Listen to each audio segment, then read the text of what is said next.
À 8h47, les missiles balistiques anti-navires de College Fire quittent leur lanceur mobile le long de la côte iranienne, séparés par 9 secondes les uns des autres. Le radar Spy 1D du USS Abraham Lincoln capte les 4 engins simultanément, aucun n'arrivait en succession, mais tous 4 s'élevant abruptement depuis 4 positions distinctes le long du littoral du golfe Persique. Chacun suit la trajectoire quasi verticale qui caractérise le missile FARS, ne ressemblant ni à un missile de croisière qui glisse au ras de l'eau, ni à un missile balistique suivant la courbe habituelle que les systèmes de contrôle de tir Aegis neutralisent depuis 30 ans. Ces engins s'élèvent puis plongent presque droit, avec un angle de descente compris entre 60 et 75 degrés par rapport à l'horizontale, franchissant la verticale à plus d'1 000 mètres par seconde. Ils proviennent de la direction que chaque dispositif défensif d'un groupe de porte-avions a été conçu pour ne jamais devoir affronter simultanément. Le matelot de première classe Grace Kim, opératrice sonar du USS Bulkley depuis 6 heures, ne regarde pas les 4 contacts des missiles FARS sur son écran à 8h47. Tout le groupe porte-avions suit ces 4 silhouettes, tandis que Kim se concentre sur le panorama acoustique 200 mètres sous la formation. Elle scrute la bande de fréquence du fond marin du golfe Persique où aucun bruit ne se produit, car le sable recouvre le calcaire, créant un substrat acoustiquement mort qui ne génère aucune réflexion. Cette absence constante se manifeste chaque jour sous la forme d'un silence prévisible sur le sonar. À 8h49, le silence à la portée 183 degrés se rompt. Un signal de propulsion apparaît, non pas un bruit de lancement ni une explosion, mais le motif de cavitation caractéristique d'un sous-marin diesel électrique en pleine puissance, évoluant à une profondeur d'environ 180 mètres. Le sous-marin se dirige rapidement vers une position qui le placera directement sous le Abraham Lincoln en 4 minutes et 11 secondes. Ce n'est ni une signature biologique, ni une activité thermique, mais bien la présence d'un sous-marin. Kim saisit immédiatement la signification du timing au même moment où elle identifie la signature. Les 4 lancements des missiles phares à 8h47 engendrent 9 secondes d'énergie acoustique simultanée, couvrant toutes les bandes de fréquence. Le sonar passif de la formation enregistre ces 9 secondes de bruit de lancement de surface suffisamment fortes pour masquer totalement le bruit d'un éventuel tir de sous-marin si celui-ci avait été lancé dans cette fenêtre. L'Iran n'a pas accidentellement tiré 4 missiles et un sous-marin en même temps. Il a délibérément produit 9 secondes de bruit pour dissimuler une 5e arme. Kim rédige le rapport à 8h50, décrivant une anomalie acoustique à la portée 183 degrés, profondeur approximative 180 mètres, probable signature de propulsion d'un sous-marin, cours et vitesse compatibles avec une approche d'attaque de la formation. Le rapport revient à 8h53, classé comme anomalie acoustique conforme à une activité biologique dans la couche profonde du golfe Persique, aucune action supplémentaire requise. Kim parcourt la réponse pendant 1 seconde et 42, constatant que la classification biologique est erronée. Son expérience d'opératrice sonar lui assure que l'erreur est flagrante. La fréquence de propulsion de 87 Hz et le motif de cavitation à la vitesse de rotation des pales d'un sous-marin de classe Gadier en pleine puissance ne correspondent pas à une activité biologique qui ne produit jamais de signaux tonaux à 87 Hz avec des harmoniques de vitesse de pale. Elle ouvre alors le positionnement qu'elle affina depuis 8h49, poursuivant les ajustements. À 8h47, l'engagement contre les 4 missiles FARS a commencé. Le missile FARS de College Fire représente l'arme anti-porte-avions de l'Iran, un missile balistique à 1 étage à combustible solide, conçu exclusivement pour éliminer un porte-avions, pas pour la défense côtière, la dissuasion ou le refus d'accès. Son ogive de 650 kg suit une chute quasi verticale, choisie précisément parce que chaque système de défense d'un groupe de porte-avions a été élaboré autour de menaces à géométrie horizontale. Les canons de proximité du groupe s'attendent à des menaces venant des côtés. Les intercepteurs SM-6 construisent des solutions de tir autour de cibles traversant l'espace aérien. Les cônes de couverture radar Les géométries d'interception et les enveloppes d'engagement ont été conçues pour des missiles qui s'approchent de face. Le FARS, lui, tombe directement sur la cible. 4 missiles simultanés obligent la formation à répartir son stock d'intercepteurs SM-6 en 4 directions à la fois, chaque missile nécessitant une solution d'interception distincte, chaque solution exigeant sa propre géométrie d'interception. Ces géométries se chevauchent dans l'air au-dessus de la formation, les 4 trajectoires quasi verticales convergeant vers le même point depuis des angles légèrement différents. Le radar Spy-1D du Abraham Lincoln et les systèmes de contrôle de tir des destroyers d'escorte travaillent simultanément, chaque navire prenant en charge une piste. Le USS Bulkley s'occupe de la piste 1, le USS Meacher de la piste 2, le USS Nitsa de la piste 3 et les systèmes du Abraham Lincoln de la piste 4. Le premier intercepteur SM-6 du USS Bulkley, engagé sur la piste 1, atteint son point d'interception à 8h50, explosant à 11 mètres du fuselage du missile FARS. Le nuage de fragments détruit le chercheur électro-optique et l'ensemble de gouverne avant du missile. La pièce déviée quitte sa trajectoire et s'écrase dans le golfe Persique à 1,8 km à l'est-nord-est de la formation. La piste 1 est ainsi anéantie. Le premier intercepteur SM-6 de la piste 2 rate sa cible. La trajectoire subit une correction terminale de 2,1 degrés. Dans les 3 secondes qui séparent la solution de tir et la tentative d'interception, l'intercepteur explose dans le vide. Un second intercepteur SM-6, lancé avec une solution mise à jour, touche le fuselage à 8h51, 14 secondes après le lancement. Les fragments atteignent la section de guidage, la pièce bascule et la piste 2 est détruite. Le premier intercepteur SM-6 du USS Nitsa, dédié à la piste 3, atteint son point d'interception sans trouver de cible. La piste 3 a exécuté 2 corrections de cours successives, d'1,7 degré puis de 2,4 degrés, invalidant la solution à 2 reprises en moins de 5 secondes. Un second intercepteur SM-6 explose suffisamment près pour endommager la section de guidage de la piste 3, mais ne touche pas l'ogive. La piste 3 poursuit sa descente, toujours chargée de 650 kg, toujours en chute directe à plus d'1 000 mètres par seconde. Le Nitsa lance alors un troisième intercepteur SM-6, le dernier disponible dans son allocation d'engagement pour la piste 3, et cet intercepteur explose à 6 mètres du fuselage à 8h52, 31 secondes après le lancement. Les fragments atteignent la section de l'ogive et déclenchent une détonation partielle à 3200 mètres au-dessus de la formation. L'onde de choc descend depuis 3200 mètres. Atténuée par la distance, elle fait frissonner la formation, mais rien ne touche la coque. La piste 3 est anéantie. Les systèmes du porte-avions Abraham Lincoln, assignés à la piste 4, lancent 2 intercepteurs SM-6. Le premier passe à côté. La piste 4 effectue une correction de 2,8 degrés dans la phase finale d'approche. Le second intercepteur explose à 9 mètres du fuselage à 8h52 et 47 secondes. C'est une élimination nette. La piste 4 est détruite.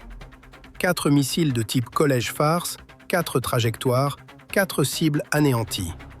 L'inventaire d'intercepteurs SM-6 de la formation est épuisé face à 4 menaces quasi verticales simultanées. Les cellules de lancement verticales sont vides d'intercepteurs. À 8h53, le sous-marin de classe Gadier, sur le cap de 193 degrés, ouvre le feu. Kim dispose d'une position précise à moins 19 mètres à 8h53. 4 minutes et 3 secondes de collecte passive continuent depuis l'apparition de la signature de propulsion à 8h49. La précision du repère s'est raffinée de 340 mètres à 8h49, à 180 mètres à 8h51, à 61 mètres à 8h52, pour atteindre 19 mètres à 8h53. Au fur et à mesure que les données s'accumulaient et que le cap se stabilisait, elle transmit le repère au pont d'envol du Bulkley à 8h53 et 4 secondes, soit 4 secondes après le tir du Gadier, avant que la transitoire du lancement ne se propage à travers la colonne d'eau, et non par la chaîne de signalement, directement vers le pont d'envol. L'hélicoptère, en vol depuis 8h31 sur patrouille anti-sous-marine standard, s'est déjà orienté vers le cap 183 avant que l'officier de service n'ait fini de lire l'alerte de la transitoire de lancement. Le sous-marin lança la variante College Fire qui perça la surface à 8h53 et 11 secondes. Ce n'était ni depuis la côte, ni depuis un lanceur mobile sur une route côtière, mais depuis 180 mètres sous la surface du golfe Persique, à partir d'un sous-marin positionné directement sous la zone d'opération du Abraham Lincoln pendant les 9 secondes de couverture acoustique fournies par les 4 lancements simultanés depuis la côte à 8h47. Le 5e missile, celui que la formation avait mis 6 minutes à neutraliser les 4 autres, se retrouve ainsi imprévu. Son profil de vol diffère des 4 quarts côtiers, non pas parce que le missile est différent, mais parce que le point de lancement l'est. Un lancement depuis la côte offre au radar Aegis 7 minutes et 30 secondes de temps d'engagement entre la détection et l'impact. Un lancement depuis directement sous la zone d'opération réduit ce temps à 4 minutes et 11 secondes. Le missile atteint une altitude visible au radar à 8h53 et 29 secondes, et sa phase terminale débute à 8h57 et 18 secondes. L'inventaire d'intercepteurs SM-6 de la formation est à 0. Le système d'armes de proximité du navire, le seul niveau de défense restant, doit maintenant faire face à une menace descendante presque verticale, bien différente de la menace d'un missile de croisière arrivant de l'horizon. Ce système de défense a été conçu pour les contacts à l'horizon, suivant une géométrie d'engagement horizontale.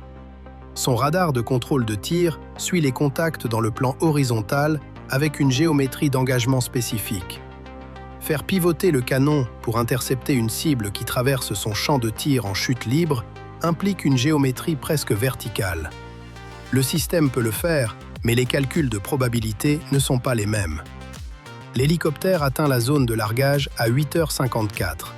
La précision de Kim, à 19 mètres, provient de 4 minutes et 3 secondes de collecte passive sur une signature de propulsion qui s'est révélée être une activité biologique.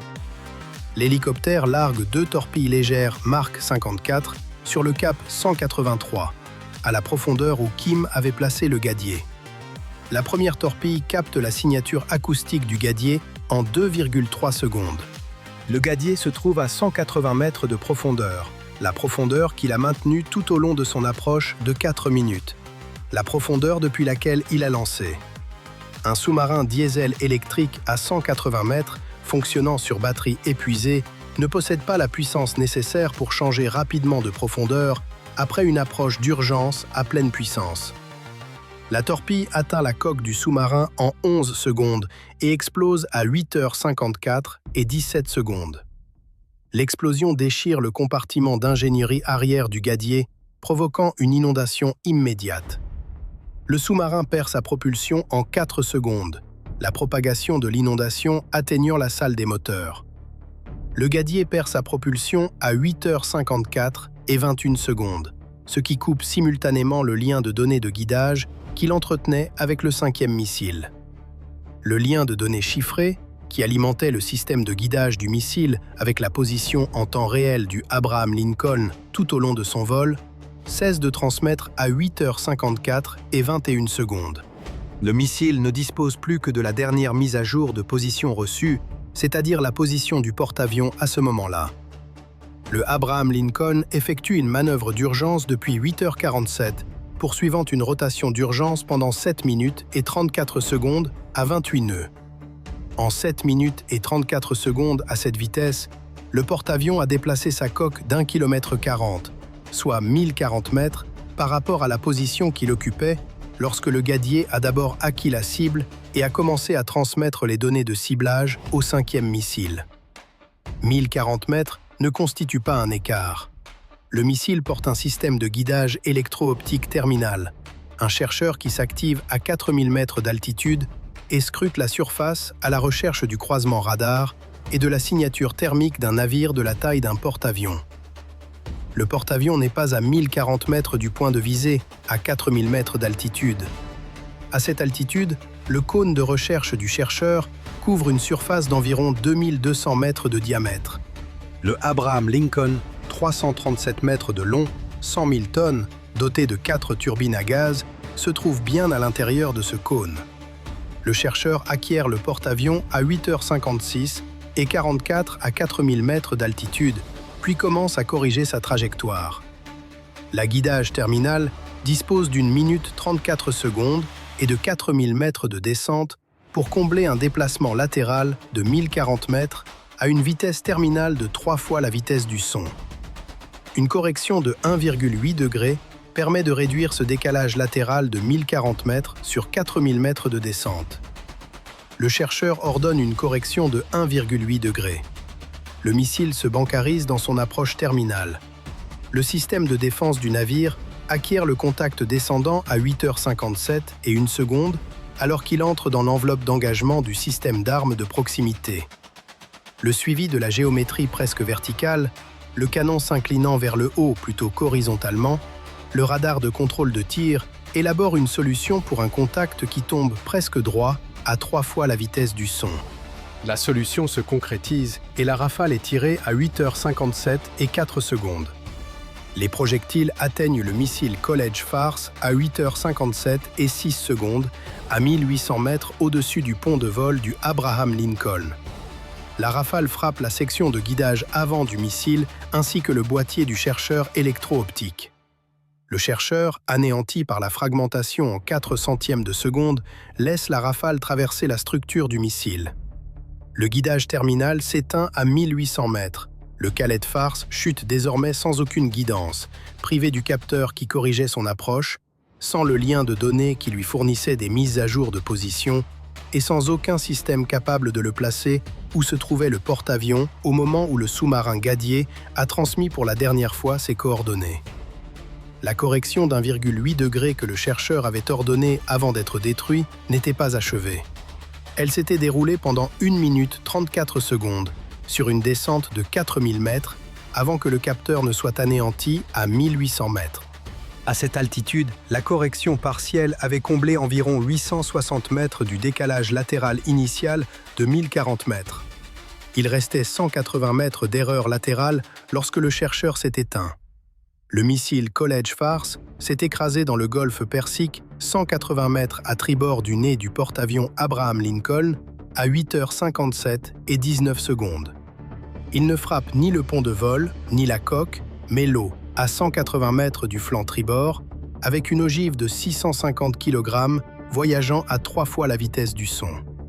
Cette distance n'est pas sûre pour une ogive de cette puissance arrivant à cette vitesse. L'énergie d'impact se transmet à l'eau en 2 centièmes de seconde de décélération avant que l'explosif ne s'enclenche. Un événement cinétique génère une impulsion de pression dans toutes les directions simultanément, avant que le contenu explosif n'ajoute sa propre énergie.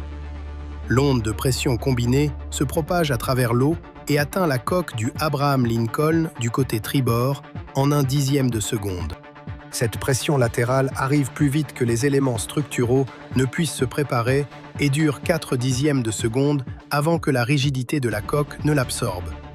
La colonne d'eau s'élève 80 mètres au-dessus de la surface, visible depuis le pont du Abraham Lincoln comme un jet blanc qui s'élève au-dessus de l'horizon tribord avant de s'effondrer en un anneau de mousse blanche qui atteint la coque du porte-avions sous la forme d'une vague de 2 mètres.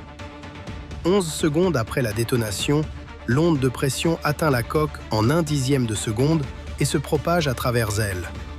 Chaque plancher, chaque compartiment du côté tribord subit une charge latérale que les moniteurs structurels enregistrent, et les équipes de contrôle des dommages y répondent. 16 membres d'équipage sont blessés par cet événement de choc structurel, non pas par l'explosion ni par les fragments, mais par la propagation du choc à travers les membrures de la coque, heurtant le personnel et les équipements en 4/10 de seconde. 3 d'entre eux subissent des blessures graves, provenant des compartiments les plus proches du nez tribord, où l'onde arrive avec la plus grande énergie avant d'être atténuée.